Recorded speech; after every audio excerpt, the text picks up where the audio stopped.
ನಮಸ್ಕಾರ. ಏಷ್ಯಾನೆಟ್ ಸುವರ್ಣ ನ್ಯೂಸ್ನ ವಿಶೇಷ dear doctor ಕಾರ್ಯಕ್ರಮಕ್ಕೆ ಸ್ವಾಗತ. ನಾನು ಅಮೃತ ಗೌಡ. ಆರೋಗ್ಯ ಅನ್ನೋದು ಪ್ರತಿಯೊಬ್ಬರಿಗೂ ಕೂಡ ಬಹಳ ಮುಖ್ಯ. ಆದರೆ ಎಲ್ಲರೂ ಒಂದಲ್ಲ ಒಂದು ಆರೋಗ್ಯ ಸಮಸ್ಯೆಗಳಿಂದ ಬಳಲ್ತಾ ಇರ್ತಾರೆ. ಇಂತಹ ಆರೋಗ್ಯ ಸಮಸ್ಯೆಗಳಿಗೆ ನಿಮ್ಮ ಡಿಯರ್ ಡಾಕ್ಟರ್ ಕಾರ್ಯಕ್ರಮದಲ್ಲಿ ಪರಿಹಾರಗಳನ್ನು, ಸಲಹೆಗಳನ್ನು ತಿಳಿಸ್ಕೊಡ್ತಾ ಬಂದಿದ್ದೀವಿ. ಇನ್ನು ಹೃದಯ ಸಂಬಂಧಿ ಸಮಸ್ಯೆಗಳಲ್ಲಿ ಒಂದು ಮೇಜರ್ ಸಮಸ್ಯೆ ಅಂದರೆ ಹಾರ್ಟ್ ಫೇಲ್ಯೂರ್. ಈ ಹಾರ್ಟ್ ಫೇಲ್ಯೂರ್ ಆಗಲಿಕ್ಕೆ ಹಲವಾರು ಕಾರಣಗಳಿದೆ.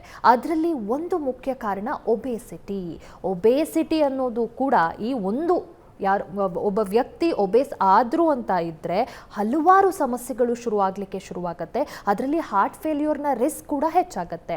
ಹಾಗಾದರೆ ಒಬೇಸಿಟಿ ಇರೋರಲ್ಲಿ ಹಾರ್ಟ್ ಫೇಲ್ಯೂರ್ ಯಾಕಾಗತ್ತೆ, ಯಾವ ರೀತಿ ಆ ರಿಸ್ಕನ್ನು ಪ್ರಿವೆಂಟ್ ಮಾಡಬೇಕು, ಒಬೇಸಿಟಿಯನ್ನು ಮ್ಯಾನೇಜ್ ಮಾಡೋದು ಹೇಗೆ, ಇದೆಲ್ಲವನ್ನ ತಿಳಿಸ್ಕೊಡೋಕೆ ಇವತ್ತಿನ ಕಾರ್ಯಕ್ರಮದಲ್ಲಿ ನಮ್ಮ ಜೊತೆ ಡಾಕ್ಟರ್ಸ್ ಜಾಯ್ನ್ ಆಗಿದ್ದಾರೆ. ಬನ್ನಿ ಅವರನ್ನು ಕಾರ್ಯಕ್ರಮಕ್ಕೆ ಸ್ವಾಗತಿಸಿಕೊಳ್ಳೋಣ.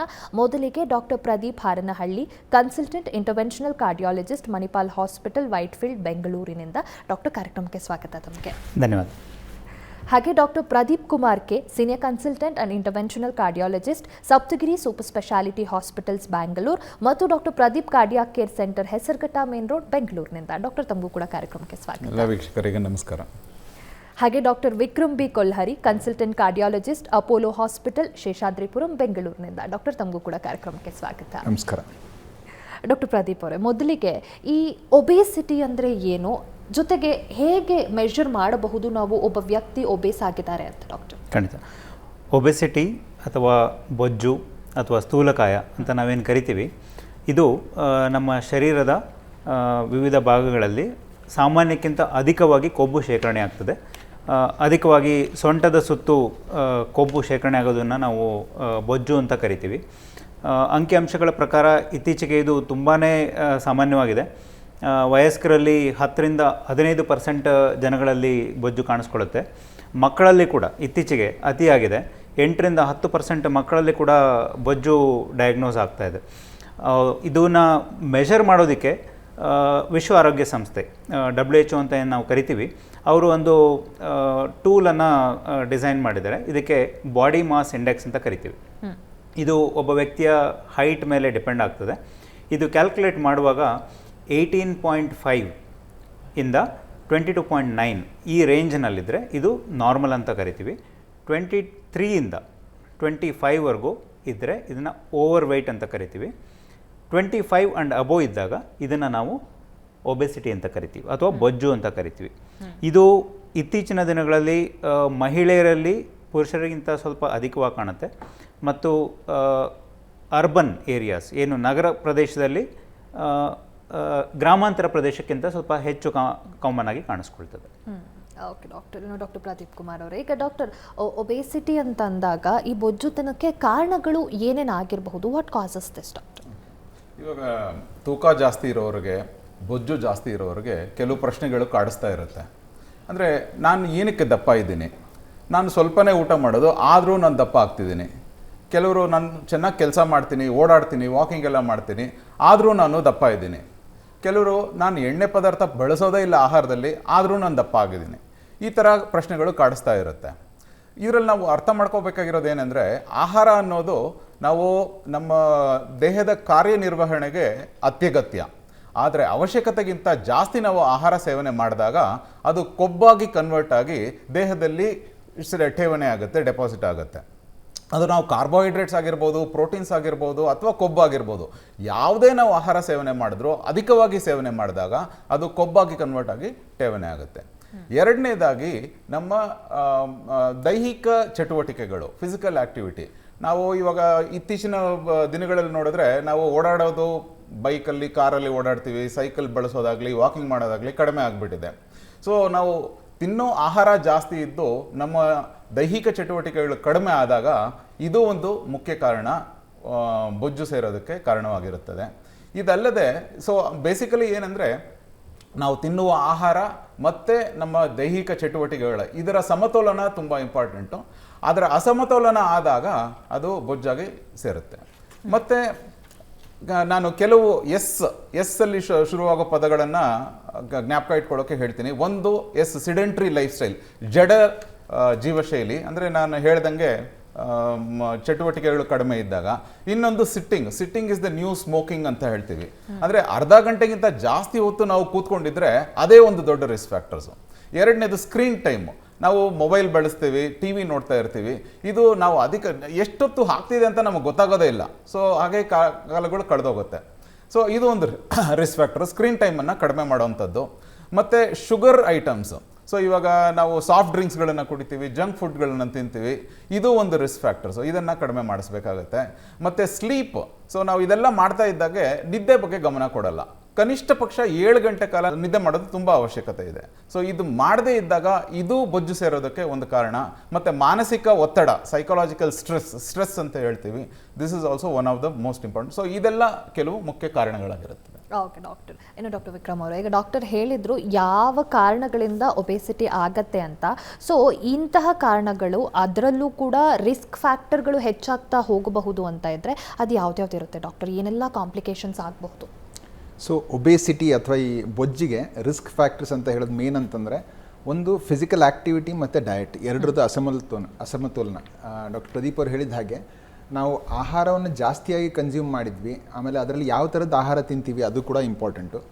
ಈ ಫ್ಯಾಟ್ ಅಂದರೆ ಕೊಬ್ಬಿನಾಂಶ ಜಾಸ್ತಿ ಇರುವಂಥ ಆಹಾರ ಪದಾರ್ಥಗಳು, ತುಂಬ ಫ್ರೈಡ್ ಐಟಮ್ಸ್ ತಿನ್ನೋದು, ಜಂಕ್ ಫುಡ್ ತಿನ್ನೋದು, ಹಾಗೆ ಕಾರ್ಬೋಹೈಡ್ರೇಟ್ ರಿಚ್ ಡಯಟ್ನ ತಿನ್ನೋದು, ಜೊತೆಗೆ ಈ ಹೆಲ್ದಿ ಫುಡ್ಸ್ ಅಂತ ಏನು ಹೇಳ್ತೀವಿ, ಫೈಬರ್ ಇರೋವಂಥದ್ದು ಫ್ರೂಟ್ಸು, ವೆಜಿಟೇಬಲ್ಸು, ಹಣ್ಣುಗಳು, ತರಕಾರಿಗಳು, ಇದನ್ನು ತಿಂದೇ ಇರೋದು. ಸೊ ಇದರಿಂದ ಏನಾಗುತ್ತೆ, ದೇಹದಲ್ಲಿ ನಮ್ಮ ಎನರ್ಜಿ ನಾವು ತೊಗೊಂಡಿರೋದನ್ನ ಒಳಗಡೆ ಸೇರಿಸಿರೋ ಎನರ್ಜಿ ಜಾಸ್ತಿ, ಆಮೇಲೆ ಕನ್ಸ್ಯೂಮ್ ಮಾಡೋದಕ್ಕಿಂತ ನಮ್ಮದು ಎಕ್ಸ್ಪೆಂಡಿಚರ್ ಏನಿರುತ್ತೆ ಅದು ಕಡಿಮೆ ಆಗ್ತಾ ಹೋಗುತ್ತೆ. ಬೇಸಿಕಲಿ ಒಂದು ಅನ್ಹೆಲ್ದಿ ಡಯಟ್, ಅದ್ರ ಜೊತೆಗೆ ಫಿಸಿಕಲ್ ಆ್ಯಕ್ಟಿವಿಟಿ, ಎಕ್ಸಸೈಸ್ ಇಲ್ಲದೆ ಇರೋದು, ಲ್ಯಾಕ್ ಆಫ್ ಎಕ್ಸಸೈಸ್ ತುಂಬ ಇಂಪಾರ್ಟೆಂಟ್ ಕಾರಣ ಆಗಿ ಬರುತ್ತೆ, ರಿಸ್ಕ್ ಫ್ಯಾಕ್ಟರ್ ಆಗುತ್ತೆ ಒಬೇಸಿಟಿ ಅಥವಾ ಬೊಜ್ಜನ್ನು ಜಾಸ್ತಿ ಮಾಡೋದಕ್ಕೆ. ಸೊ ನಾವು ಎಷ್ಟು ಆನ್ ಆನ್ ಆ್ಯಾವ್ರೇಜ್ ಒಂದು 2000 ಕ್ಯಾಲರಿವರೆಗೂ ನಮಗೆ ಎನರ್ಜಿ ರಿಕ್ವೈರ್ಮೆಂಟ್ ಇರುತ್ತೆ. ಅದಕ್ಕಿಂತ ಜಾಸ್ತಿ ನಾವು ಯಾವಾಗ ಕನ್ಸ್ಯೂಮ್ ಮಾಡ್ತೀವಿ, ಆಮೇಲೆ ಅದನ್ನು ಸ್ಪೆಂಡ್ ಮಾಡೋಕ್ಕೆ ಯಾವಾಗ ನಮ್ಮದು ಆ್ಯಕ್ಟಿವಿಟಿ ಕಡಿಮೆ ಆಗುತ್ತೆ, ಫಿಸಿಕಲ್ ಆ್ಯಕ್ಟಿವಿಟಿ ಇರೋದಿಲ್ಲ, ಇವೆರಡರದ್ದು ಇಂಬ್ಯಾಲೆನ್ಸ್ ಆದಾಗ ಒಬೇಸಿಟಿ ಅಥವಾ ಬೊಜ್ಜು ಸೇರಿಕೊಳ್ಳುತ್ತೆ.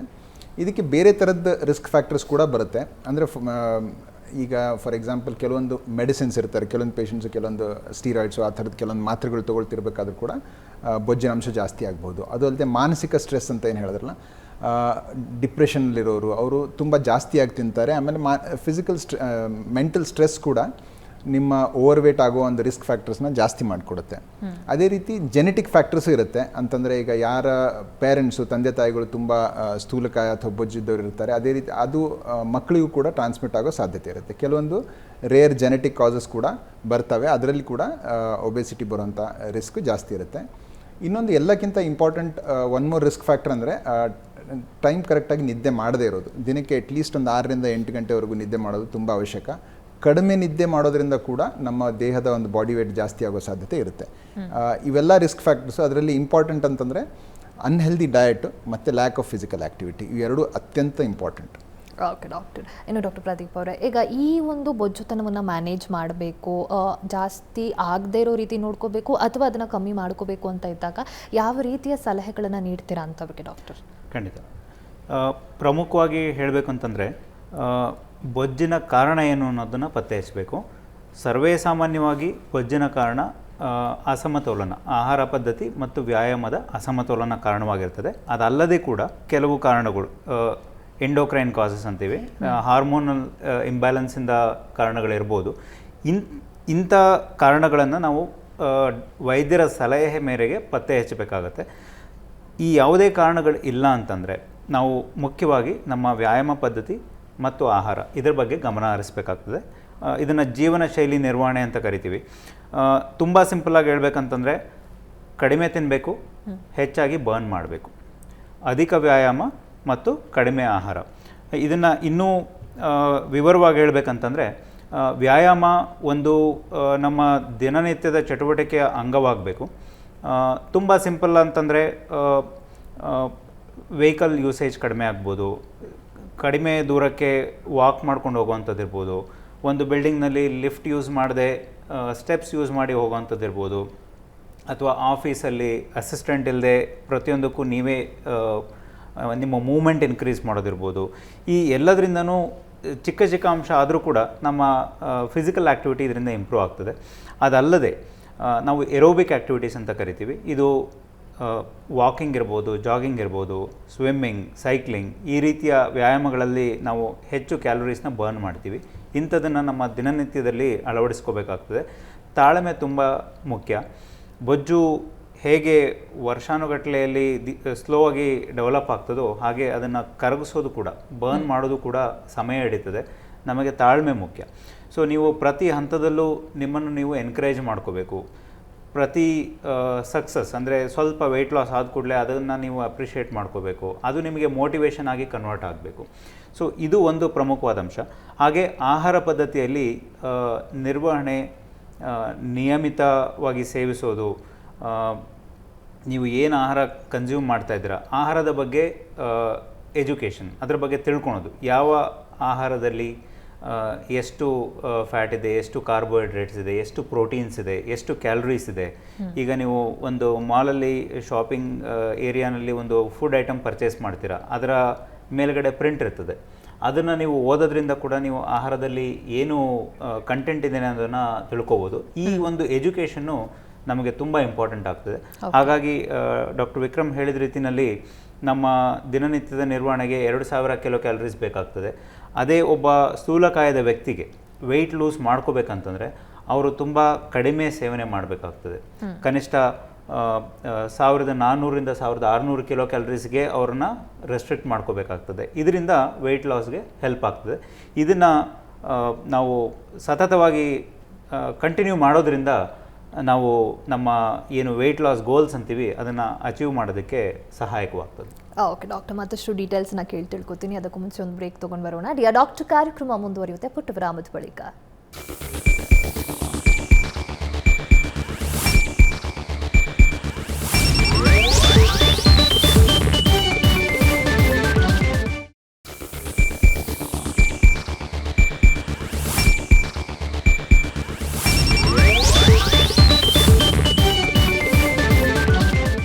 ವಿರಾಮದ ಬಳಿಕ ಡಿಯರ್ ಡಾಕ್ಟರ್ ಕಾರ್ಯಕ್ರಮಕ್ಕೆ ಮತ್ತೊಮ್ಮೆ ಸ್ವಾಗತ. ಡಾಕ್ಟರ್ ಪ್ರದೀಪ್ ಕುಮಾರ್ ಅವರೇ, ಈಗ ಒಬೇಸಿಟಿ ಹೇಗಾಗತ್ತೆ ಅನ್ನೋದನ್ನು ನಾವು ತಿಳ್ಕೊಂಡ್ವಿ. ಬಟ್ ಹಾರ್ಟ್ ಫೇಲ್ಯೂರ್ಗೆ ಒಬೇಸಿಟಿ ಕಾರಣವಾಗುತ್ತೆ ಅಂತ ಹೇಳ್ತಾರೆ. ಸೊ ಹೇಗೆ ಡಾಕ್ಟರ್, ಅದು ಹೇಗೆ ಒಬೇಸಿಟಿಯಿಂದ ಹಾರ್ಟ್ ಫೇಲ್ಯೂರ್ ಆಗಬಹುದು, ಯಾಕೆ ಆಗುತ್ತೆ ಅಂತ? ಓಕೆ, ಸೊ ಹಾರ್ಟ್ ಫೇಲ್ಯೂರ್ ಅನ್ನೋದು ಮುಖ್ಯವಾದ ಅಂಶ ಇಲ್ಲಿ. ಹೃದಯದ ವೈಫಲ್ಯತೆ. ಸೊ ಹಾರ್ಟ್ ಫೇಲ್ಯೂರ್ ಅಂದರೆ ಹೃದಯದ ಪಂಪಿಂಗ್ ಕಡಿಮೆ ಆಗುತ್ತೆ. ಹಾರ್ಟ್ ಪಂಪಿಂಗ್ ಏನು ಮಾಡುತ್ತೆ ಅದು ಕಡಿಮೆ ಇರುತ್ತೆ. ಇದನ್ನು ನಾವು ಯಾವುದ್ರಲ್ಲಿ ಡಿಫ್ರೆನ್ಷಿಯೇಟ್ ಮಾಡಬೇಕಂದ್ರೆ, ಹಾರ್ಟ್ ಅಟ್ಯಾಕ್ ಅಂದರೆ ಹೃದಯದ ಆಘಾತ ಅನ್ನೋದು ಡಿಫ್ರೆಂಟು, ಮತ್ತು ಹೃದಯದ ಸ್ತಂಭನ ಅಂದರೆ ಕಾರ್ಡಿಯಕ್ ಅರೆಸ್ಟ್, ಹಾರ್ಟ್ ನಿಂತೋಗೋದು. ಇವೆರಡು ವಿಷಯಗಳು, ಇದು 3 ಟರ್ಮ್ಸನ್ನು ನಾವು ಅರ್ಥ ಮಾಡ್ಕೋಬೇಕು. ಸೊ ಹೃದಯದ ವೈಫಲ್ಯತೆ ಅನ್ನೋದು ಹಾರ್ಟ್ ಫೇಲ್ಯೂರ್ ಅಥವಾ ಹಾರ್ಟ್ ಪಂಪಿಂಗ್ ಕಡಿಮೆ ಇರೋದು. ಬೊಜ್ಜು ಜಾಸ್ತಿ ಇರೋರಿಗೆ ದೇಹದಲ್ಲಿ ಹಲವಾರು ಥರದ ಬದಲಾವಣೆಗಳಾಗಿರುತ್ತೆ. ವಿಶೇಷವಾಗಿ ಹೃದಯದ ಮೇಲೆ ಅನೇಕ ರೀತಿಯ ಅಪಾಯಕಾರಿ ಬದಲಾವಣೆಗಳು ಆಗಿರುತ್ತೆ.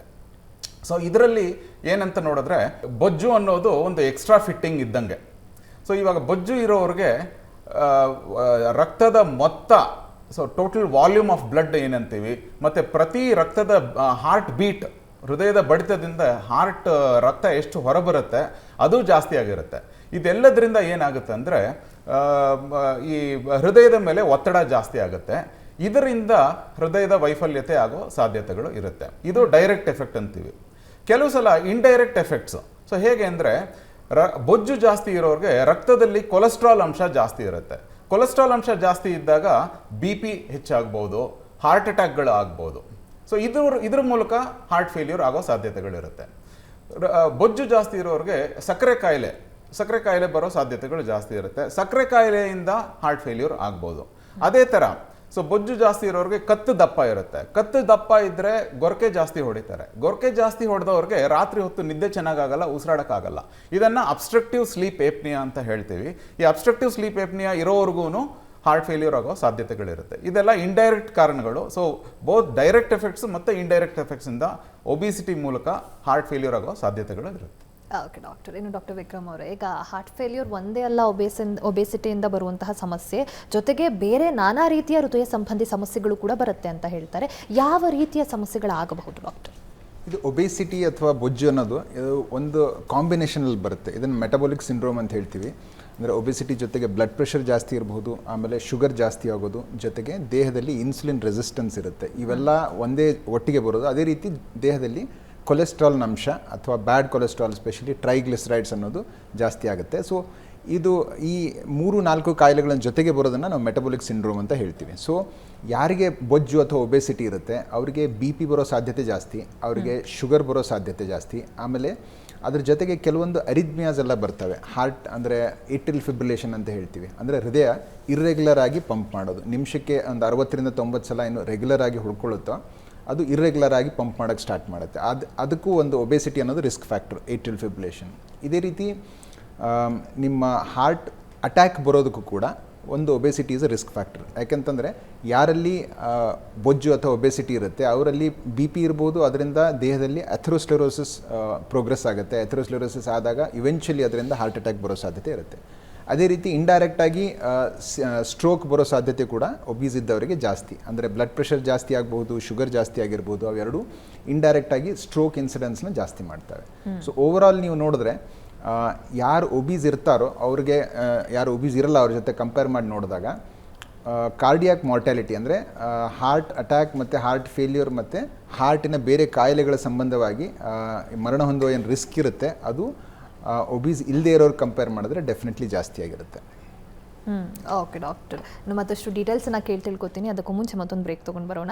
ಡಾಕ್ಟರ್, ಕಾರ್ಯಕ್ರಮ ಮುಂದುವರಿಯುತ್ತೆ ಮತ್ತೊಂದು ಪುಟ್ಟ ವಿರಾಮದ ಬಳಿಕ.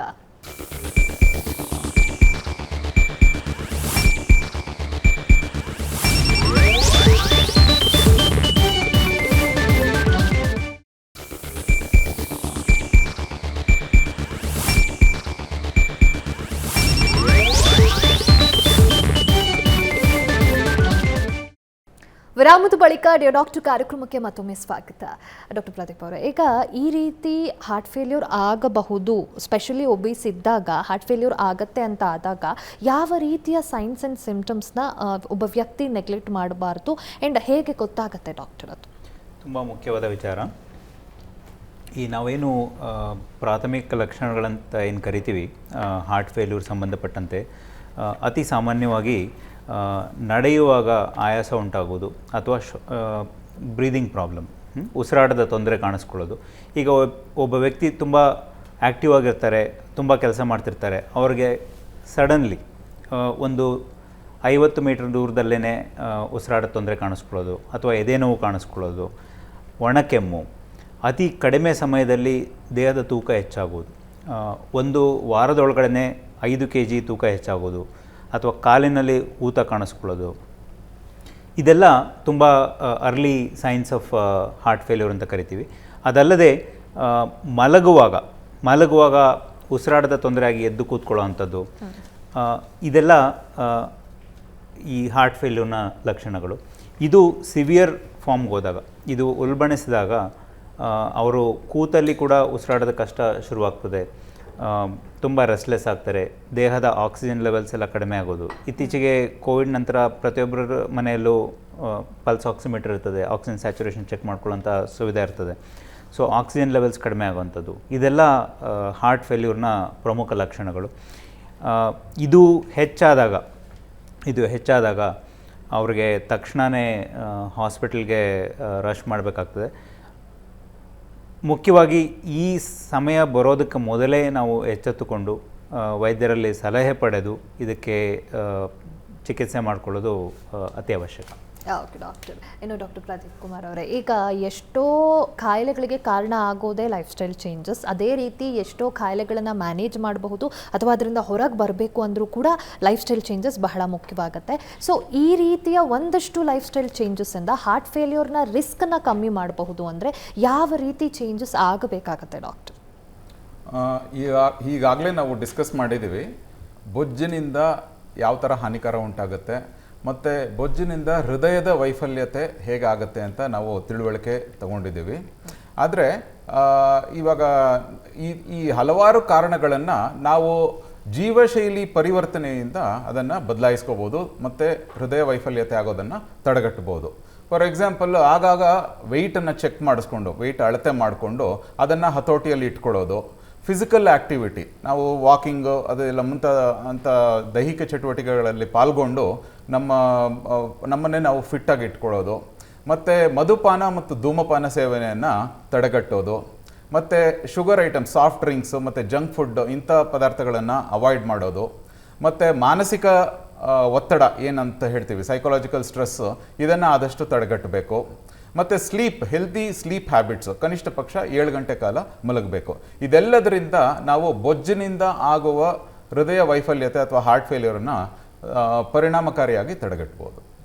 ಓಕೆ ಡಾಕ್ಟರ್, ಇನ್ನು ಕೊನೆಯದಾಗಿ ಡಾಕ್ಟರ್ ವಿಕ್ರಮ್ ಅವರೇ, ಈಗ ಡಾಕ್ಟರ್ ಹೇಳಿದಾಗೆ ಫಿಸಿಕಲ್ ಆ್ಯಕ್ಟಿವಿಟಿ, ಡಯಟ್ ಎಲ್ಲ ತುಂಬ ಇಂಪಾರ್ಟೆಂಟ್ ಆಗುತ್ತೆ ಅಂತ. ಸೊ ಆ ಒಂದು ಮುಖ್ಯ ಲೈಫ್ ಸ್ಟೈಲ್ ಚೇಂಜಸಲ್ಲಿ diet is also very important. ನಮ್ಮ ಹಾರ್ಟ್ ಹೆಲ್ತನ್ನು ನಾವು ಕಾಪಾಡ್ಕೋಬೇಕು ಅಂತಂದಾಗ ಯಾವ ರೀತಿಯ ಒಂದಷ್ಟು ಡಯಟರಿ ಚೇಂಜಸನ್ನು ನೋಡ್ಕೋಬೇಕಾಗತ್ತೆ ಆ್ಯಂಡ್ ಹೇಗೆ ಮ್ಯಾನೇಜ್ ಮಾಡಬೇಕಾಗತ್ತೆ ಡಾಕ್ಟರ್ ಇದನ್ನು? ಬೇಸಿಕಲಿ ಬಾಡಿ ವೇಟ್ನ ಕಡಿಮೆ ಮಾಡಬೇಕು ಅಂತಂದರೆ ಡಯಟ್ ಎಲ್ಲಕ್ಕಿಂತ ಇಂಪಾರ್ಟೆಂಟು. ಫಸ್ಟ್ ಅಂತಂದರೆ ಕ್ಯಾಲರಿ ರಿಸ್ಟ್ರಿಕ್ಷನ್ನು. ಆವಾಗಲೇ ಡಿಸ್ಕಸ್ ಮಾಡಿದಾಗೆ ರಫ್ಲಿ ಒಂದು 2000 ಕ್ಯಾಲರಿ ನಮಗೆ ಡೈಲಿ ರಿಕ್ವೈರ್ಮೆಂಟ್ ಇರುತ್ತೆ. ನಾವು ವೇಟ್ ಕಡಿಮೆ ಮಾಡಬೇಕು ಅಂತಂದರೆ ನಮ್ಮ ಆಹಾರ ಸೇವನೆ ಅದಕ್ಕಿಂತ ಕಡಿಮೆ ಅಂದರೆ 1500 calorie plus or minus consume ಮಾಡಬೇಕು. ಆಮೇಲೆ ನಾವು ತಿನ್ನೋದ್ರಲ್ಲಿ ಕೂಡ ಏನು ತಿಂತೀವಿ ಅನ್ನೋದನ್ನು ಗಮನಿಸಬೇಕು. ನಮ್ಮ ಡಯಟಲ್ಲಿ ಪ್ರೋಟೀನ್ ಮತ್ತು ಫೈಬರ್ಸ್ನ ಇನ್ಕ್ರೀಸ್ ಮಾಡಬೇಕು, ಕಾರ್ಬೋಹೈಡ್ರೇಟ್ಸ್ ಮತ್ತು ಫ್ಯಾಟ್ಸ್ನ ಕಡಿಮೆ ಮಾಡಬೇಕು. ಓವರಾಲ್ ಡಯಟಿನ ಒಂದು 20%ಗಿಂತ ಜಾಸ್ತಿ ಕ್ಯಾಲರೀಸು ಫ್ಯಾಟ್ಸಿಂದ ಬರಬಾರ್ದು. ಅದರಲ್ಲಿ ಕೂಡ ಈ ಕೆಟ್ಟ ಫ್ಯಾಟ್ಸ್ ಅಂತೇನು ಹೇಳ್ತೀವಿ ಅಂದರೆ ಸ್ಯಾಚುರೇಟೆಡ್ ಫ್ಯಾಟ್ಸು, ಟ್ರಾನ್ಸ್ ಫ್ಯಾಟ್ಸ್, ಈ ಡಾಲ್ಡಾ ಅದರಲ್ಲೆಲ್ಲ ಇರುತ್ತಲ್ಲ, ಈ ರೀತಿ ವನಸ್ಪತಿ ಘೀ ಇದರಲ್ಲಿರೋದು, ಅದರಿಂದ ಮಾಡಿರೋಂಥ ಪದಾರ್ಥಗಳನ್ನು ಎಷ್ಟಾಗುತ್ತೆ ಅಷ್ಟು ಅವಾಯ್ಡ್ ಮಾಡಬೇಕು. ಜೊತೆಗೆ deep fried items, junk food, ಆಮೇಲೆ ಎರೇಟೆಡ್ ಡ್ರಿಂಕ್ಸು, ಆಮೇಲೆ ಸಾಫ್ಟ್ ಡ್ರಿಂಕ್ಸ್, ಇದನ್ನೆಲ್ಲ ಎಷ್ಟಾಗುತ್ತೆ ಅಷ್ಟು ಕಡಿಮೆ ಮಾಡಬೇಕು. ಜೊತೆಗೆ ಫ್ರೂಟ್ಸು, ವೆಜಿಟೇಬಲ್ಸ್, ಹಣ್ಣುಗಳು, ತರಕಾರಿಗಳನ್ನು ಡೈಲಿ ನಮ್ಮ ದಿನದ ಒಂದು ಡಯಟಲ್ಲಿ ಅಟ್ಲೀಸ್ಟ್ 3 ರಿಂದ 4 ಅಂಶ ಡೈಲಿ ಕಂಪಲ್ಸರಿ ತೊಗೊಳ್ಳೇಬೇಕು. At least 2 bowls fruits vegetables compulsory daily ತೊಗೊಳ್ಳೇಬೇಕು. ಇದ್ರ ಜೊತೆಗೆ ನಾವು ಪ್ರೋಟೀನ್ ಅಂಶ ಕೂಡ ಹೆಚ್ಚಿಸಬೇಕು. ಆಮೇಲೆ ನಾನ್ ವೆಜಿಟೇರಿಯನ್ಸ್ ಬಂದುಬಿಟ್ಟು ತಮ್ಮ ಈ ಫ್ಯಾಟ್ ಮೀಟ್ ಕನ್ಸಂಪ್ಷನ್ನ ಕಡಿಮೆ ಮಾಡಬೇಕು. ಆ್ಯಂಡ್ ಇದೆಲ್ಲವನ್ನು ನಾವು ಜೊತೆಗೆ ಇದ್ರ ಜೊತೆಗೆ ಫಿಸಿಕಲ್ ಆ್ಯಕ್ಟಿವಿಟಿ ಮತ್ತು ಎಕ್ಸಸೈಸ್ನು ಸೇರಿಸಿದಾಗ ಅದರಿಂದ ನಮಗೆ ವೆಯ್ಟ್ ಲಾಸು ಮತ್ತು ಬೊಜ್ಜನ್ನು ಕರಗಿಸೋದಕ್ಕೆ ಹೆಲ್ಪ್ ಆಗುತ್ತೆ. ಓಕೆ ಡಾಕ್ಟರ್, ಇದೆಲ್ಲರ ಜೊತೆಗೆ ಈ ಒಬಿಸ್ ಆಗಬಾರ್ದು, ನಾವು ಒಬೇಸಿಟಿಯನ್ನು ಮ್ಯಾನೇಜ್ ಮಾಡಬೇಕು ಆ್ಯಂಡ್ ಹಾರ್ಟ್ ಹೆಲ್ತನ್ನು ಮುಖ್ಯವಾಗಿ ಚೆನ್ನಾಗಿ ಇಟ್ಕೋಬೇಕು ಅಂತ ಇದ್ದಾಗ ಡಾಕ್ಟರ್, ಟೇಕ್ ಹೋಮ್ ಮೆಸೇಜನ್ನು ಏನು ನೀಡ್ತೀರಾ ನೀವು ವೀಕ್ಷಕರಿಗೆ ಡಾಕ್ಟರ್? ಮುಖ್ಯವಾಗಿ ನನ್ನ ಮನವಿ ಅಂದರೆ ಬೊಜ್ಜು ಇರುವಂಥ ವ್ಯಕ್ತಿಯನ್ನು ಕಡೆಗಣಿಸದೆ, ಲೇವಡಿ ಮಾಡದೆ ಅವರಿಗೆ ಸಪೋರ್ಟಿವ್ ಆಗಿರೋದು ತುಂಬ ಮುಖ್ಯ. ದೇಹದ ಶೇಪ್ನ ಆಧಾರದ ಮೇಲೆ ಅವರು ಖಿನ್ನತೆಗೊಳಗಾಗೋ ಸಾಧ್ಯತೆ ಇರ್ತದೆ. ಅವರನ್ನು ಇದರಿಂದ ಆಚೆ ಬರಬೇಕಂತಂದರೆ ಅವ್ರಿಗೆ ಪರಿವಾರದ ಸಪೋರ್ಟು, ಸ್ನೇಹಿತರ ಸಪೋರ್ಟು ತುಂಬ ಇಂಪಾರ್ಟೆಂಟು. ಮೋಟಿವೇಟ್ ಮಾಡೋದ್ರಿಂದ ಅವರ ವೆಯ್ಟ್ ಲಾಸ್ ಜರ್ನಿಯಲ್ಲಿ ಸಕ್ಸಸ್ ಆಗೋದಕ್ಕೆ ಅನುಕೂಲವಾಗ್ತದೆ. ಇದಕ್ಕೆ ಸಮಾಜ ಕೂಡ ಸಪೋರ್ಟ್ ಮಾಡಬೇಕು. Yes doctor. ಬೊಜ್ಜು ಜಾಸ್ತಿ ಇರುವುದು ಅನ್ನೋದು it's a platform for lot of complications, ಹಲವಾರು ಥರದ ಕಾಂಪ್ಲಿಕೇಶನ್ಸ್ ಆಗ್ಬೋದು. ಆದ್ದರಿಂದ ಬೊಜ್ಜು ಜಾಸ್ತಿ ಇರೋರು ಸೂಕ್ತ ಸಲಹೆಯನ್ನು ಪಡೆಯುವುದು, ಸರಿಯಾದ ಸೂಕ್ತವಾದ ತಪಾಸಣೆಯನ್ನು ಮಾಡುವುದು, ಮತ್ತು ಬೊಜ್ಜನ್ನು ನಿಯಂತ್ರಿಸುವುದು, ನಿವಾರಿಸುವುದು ಮತ್ತು ನಿರ್ವಹಣೆ ಮಾಡುವುದು, ಇದೆಲ್ಲನೂ ಇಂಪಾರ್ಟೆಂಟು. ಸೊ ಇದರಿಂದ ನಮ್ಮ ಆರೋಗ್ಯ ಚೆನ್ನಾಗಿರುತ್ತೆ. Okay doctor. Prevention is better then cure ಅಂತ ಹೇಳ್ತೀವಲ್ಲ, ಅದರಿಂದ ಬೊಜ್ಜು ಬರೋದಕ್ಕಿಂತ ಮುಂಚೆನೇ ಅದನ್ನು ತಡೆಗಟ್ಕೊಳ್ಳೋದು ಒಳ್ಳೆಯದು. ಅಂತಂದರೆ ಡೈಲಿ ನಾವು ದಿನನಿತ್ಯ ಆಹಾರದಲ್ಲಿ ನಾವು ಏನೇನು ತೊಗೊಳ್ತೀವೋ ಅದ್ರ ಬಗ್ಗೆ ಕೇರ್ಫುಲ್ ಇರಬೇಕು. ಮತ್ತು ಒಂದು ಫಿಸಿಕಲ್ ಆ್ಯಕ್ಟಿವಿಟಿ ಅಥವಾ ಎಕ್ಸಸೈಸ್ನ ನಮ್ಮದು ಡೇ ಟು ಡೇ ಲೈಫಲ್ಲಿ we should make a part of it. ವಾರದಲ್ಲಿ ಅಟ್ಲೀಸ್ಟ್ ಒಂದು 5 ದಿನ 30 ರಿಂದ 45 ನಿಮಿಷ ಮಾಡ್ರೇಟ್ ಇಂಟೆನ್ಸಿಟಿ ಎಕ್ಸಸೈಸ್ನ ದಿನನಿತ್ಯದ ಶೈಲಿಯಲ್ಲಿ ನಾವು ಅಳವಡಿಸ್ಕೊಂಡ್ರೆ ಅದು ಬೊಜ್ಜನ್ನು ಪ್ರಿವೆಂಟ್ ಮಾಡೋದಕ್ಕೆ ತುಂಬ ಹೆಲ್ಪ್ ಆಗುತ್ತೆ. Yes doctor, thank you so much. ಇವತ್ತಿನ ಕಾರ್ಯಕ್ರಮದಲ್ಲಿ ಈ ಒಬೀಸ್ ಇರೋದ್ರಿಂದ, ಒಬೇಸಿಟಿಯಿಂದ ಹಾರ್ಟ್ ಫೇಲ್ಯೂರ್ಗೆ ಯಾವ ರೀತಿ ದಾರಿ ಮಾಡಿಕೊಡುತ್ತೆ ಅನ್ನೋದನ್ನು ತಿಳಿಸ್ಕೊಟ್ರಿ. ಆ್ಯಂಡ್ ಆ ರೀತಿ ಆಗಬಾರ್ದು ಅಂದರೆ ಹೆಲ್ತನ್ನು ಹೇಗೆ ಮ್ಯಾನೇಜ್ ಮಾಡಬೇಕು ಅನ್ನೋದನ್ನು ತಿಳಿಸ್ಕೊಟ್ರಿ. ಥ್ಯಾಂಕ್ ಯು ಸೋ ಮಚ್ 3 ಜನಕ್ಕೂ ನಮ್ಮ ಕಾರ್ಯಕ್ರಮಕ್ಕೆ ಜಾಯ್ನ್ ಆಗಿದ್ದಕ್ಕೆ. ನಮಸ್ಕಾರ, ಧನ್ಯವಾದ. ನೋಡಿದ್ರಲ್ಲ ವೀಕ್ಷಕರೇ, ಇದಾಗಿತ್ತು ಇವತ್ತಿನ ಡಾಕ್ಟರ್ ಕಾರ್ಯಕ್ರಮ. ನೇರ, ದಿಟ್ಟ, ನಿರಂತರ ಸುದ್ದಿಗಾಗಿ ನೋಡ್ತಾ ಇರಿ ಏಷ್ಯಾನೆಟ್ ಸುವರ್ಣ ನ್ಯೂಸ್.